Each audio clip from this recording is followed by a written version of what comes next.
This episode shows a helicopter again. And we're in the city now. We're like, what the hell's going on? We're going to a flashback. We're in the city. We're seeing the walkers in the city. And then we see a helicopter fly by. I would like to assume that this is not well, let's just say it is. Let's say it is. And it's been, since season 1 till now, these walkers have just been wandering towards Herschel's farm.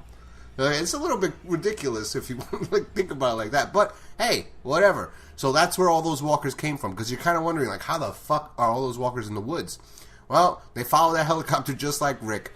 We pick up right where we left off. Shane's dead body. Carl and Rick are there. And then they see the herd of walkers coming, so they start running. They run into the barn, and they decide to let the walkers into the barn. Rick's going to set them on fire. And he does. Carl's the one that actually has to light the match. But, Rick gets them in. Rick climbs the ladder. He already had gasoline poured. Carl throws it and sets these walkers on fire. And then at this time, Lori's in the house and she's like, I can't find Carl. I can't find Carl. Oh my God, what if something happens? And chaos ensues. It's pretty good. It's a good first 30 minutes of the episode. Actually, it's really good. But then just the show tapers off. The group gets separated. Carol is about to be killed. And Andrew's like, pow, pow, kills the walkers that are right in front of Carol. And then all of a sudden, like, Carol goes, watch out! Or something, screams, and then Andrea turns around, bam, shoots a walker right in the head, but the walker falls on top of her, so T-Dog and whoever was in, and Lori, then Lori and who else was in the car with Lori? Beth. Lori and Beth, they think that Andrea was taken down and eaten. So they drive off. Maggie and Glenn, they're ambushed. They're like, we got to get out of here. That nice boy, I don't know what his name was, all season, he had some lines in the beginning, then they stopped and they decided to go with Beth. He got killed right away. Carl and Rick get back to the farm. By this time, Lori and everybody, and Maggie and Glenn, everybody's left. The only person that's still there is Herschel. Oh, Patricia, Otis's wife, she also gets killed. They just need someone else to kill. It sucks, but whatever. Then Herschel's still there. He's like zoned out. And then, a walker's right behind him about to kill him. And Rick blasts that motherfucker in the head. And then, Herschel, because of the blood hitting his back of his head, he turns around and realizes what's going on. He goes, I can't stop them. They just keep coming. They just keep coming. And he's like, have you seen Lori? Have you seen Lori? And he's like, no, I don't know. Because he wasn't paying attention when she was screaming, Herschel, let's go, Herschel, let's go. So then they get in the car, they bounce, and they're just all scattered. Andrea's not dead. The walker did fall on top of her, but she got him off of her, grabbed a bag of guns, and started running into the woods.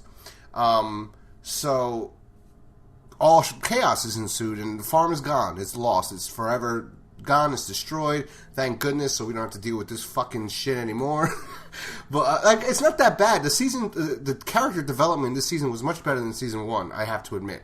Of course, there was more episodes and everything, and some characters they had no motivation besides just pure jealousy or whatever the hell it may be. Like, Shane was really annoying after he killed Otis. Like, they didn't write him well. They could have just killed him off sometime after that, but they wanted to stretch it out as long as they possibly could. But because they just forced you not liking him. You have to hate him. You have to hate him. You have to hate him. And he's just fucking batshit crazy. So that's what kind of, like, I don't know, character-wise hurt the show. Didn't develop many more other stories after that point. It tried to with Daryl and things like that, and sometimes it succeeded and sometimes it didn't. They all wander off, and then they decide, like, Glenn's like, we have to go back to the highway. That's where we'll all meet up. I guess Daryl already knew that too. He saved Carol because he heard Carol still screaming, running away from walkers after Andrea saved her. So then he picks her up and goes, come on, I ain't got all day. And she gets on the bike and they go away. I never understood the motorcycle, even till today. The motorcycle is very loud. Why would you have a very loud... why would you use a motorcycle in the zombie apocalypse if they're attracted to sound? You're just constantly going to be drawing walkers towards you. So they all meet up at the thruway. They're like, where's Andrea? It's like, well, we think she, I saw her go down. And then they go, oh, she saved my life, blah, blah, blah. Daryl's like, I'll go back for her. And Rick's like, no, we can't go back. We can't risk it. We have to stay together. And they're like, we're not even going to try. He's like, no, she's either dead or she's gone. There's no way to find out. All right. This is the part of the episode where they just drive away. They end up in the road and they decide to camp somewhere. And Rick kind of tells everybody what happened with at the last season finale, where Jenner told him, because they said they came across Daryl says, we came across Randall, and he was turned, but he ain't got no bite marks. And they're like, how could that be and everything? And Rick confesses to what the whisper was in the season 1 finale, and he goes, we all have the virus. It's all in us. It doesn't matter how we die. We'll all come back. And they're all pissed at him for not telling them that. And it's like, what the fuck does that matter? He's right. What does it matter? What does it matter if I tell you? I didn't think it was important. Because it's not. What does it matter? You die, shoot you in the head. I guess. I mean, well, he says he didn't really know for sure because he thought Jenner was crazy and all this shit. And he's like, but when Shane came back to life after he killed him, he knew. And that's what he tells Lori. So this is the part he confesses to Lori everything, and Lori is a fucking bitch, capital one bitch. This was the writers. I don't know, but whoever wrote this episode signed the actress's not career, but signed the character's life away. When he wrote this, or whoever wrote this, whoever wrote this script, they signed Lori's death away because her reaction made every single person hate her guts because she came off as a stupid bitch. Remember, she told Rick to kill him. He's dangerous. Then, when Rick is pushing him away after shit happened that she's not telling him, then all of a sudden, she's like, I'm sorry, and all these things. I don't give a fuck if you have some sort of emotion towards him. You were a bitch to him. You pushed him away. Then you wanted to bring him back. You told your husband to fucking kill him, that he's dangerous. And now, all of a sudden, she's like so disturbed and disgusted with Rick that he had to kill Shane. And he explains why he had to do it. He gave him no choice. He let him out there and all these things. And she was just, her reaction was just, it's over.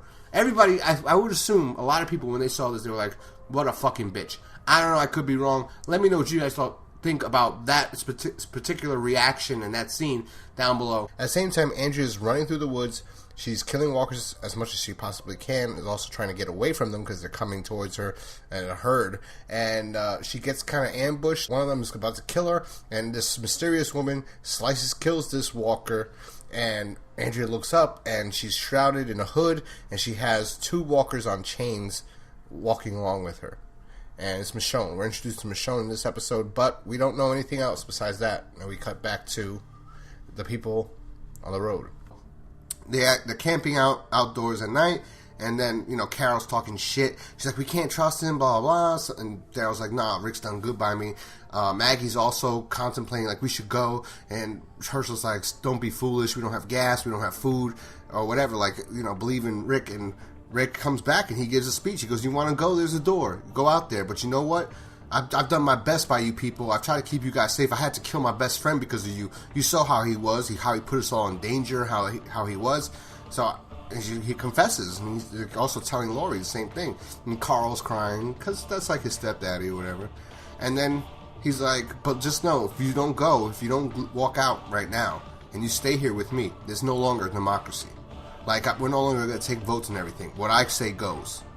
Which was pretty badass. But then again, it kind of looked at it like, wait a second, is Rick going to be Shane now? Is he going to be the new Shane? So, you got to think about that too. Everybody stays, and it's like there has to be somewhere out there we'll find something. And then they pan up and we see the prison at the end, which was like a highlight. I remember when I saw that, I was so excited. I was like, oh my god, the prison, because I knew about the prison. That much I did know. People were like, oh, it gets really good when they get to the prison or whatever. But, yeah, this season was pretty good. The finale kind of sucked. And I think the first half of the finale was good. It was the second half. And that reaction was like, what a bitch. Like, I remember that's the first thing I said. What a fucking bitch. Like, what's wrong with you? You're the one that caused all these problems. So he gave the dude false fucking hope. And now, it's like, what? She was upset. She was sad. Like, she did love him. But you treated him like shit all the time. You had one time where you said, I'm sorry. Anyway, I don't know. The second half, the last 20 minutes of the show, or 15 minutes, was kind of like, ugh. Except, seeing the prison was cool, but then you're like, kind of like, oh, I want to see that, and I just had to sit through this. But in general, they did do a lot of very good things with the characters. They developed the characters very well. The showrunner, who had to take over for Frank Darabont's departure, he did a really good job, actually. When I look back on it now and rewatch the entire season, he really did a good job, and he should be credited. Anyway, again, let me know what you thought about the entire season down below. What's your thoughts on Shane's character? as a person, could he have redeemed himself if Lori never told him she was sorry for doing that? And is Lori a bitch? Yeah, let me know down below. I'll talk to you guys next time when we do season 3. Peace.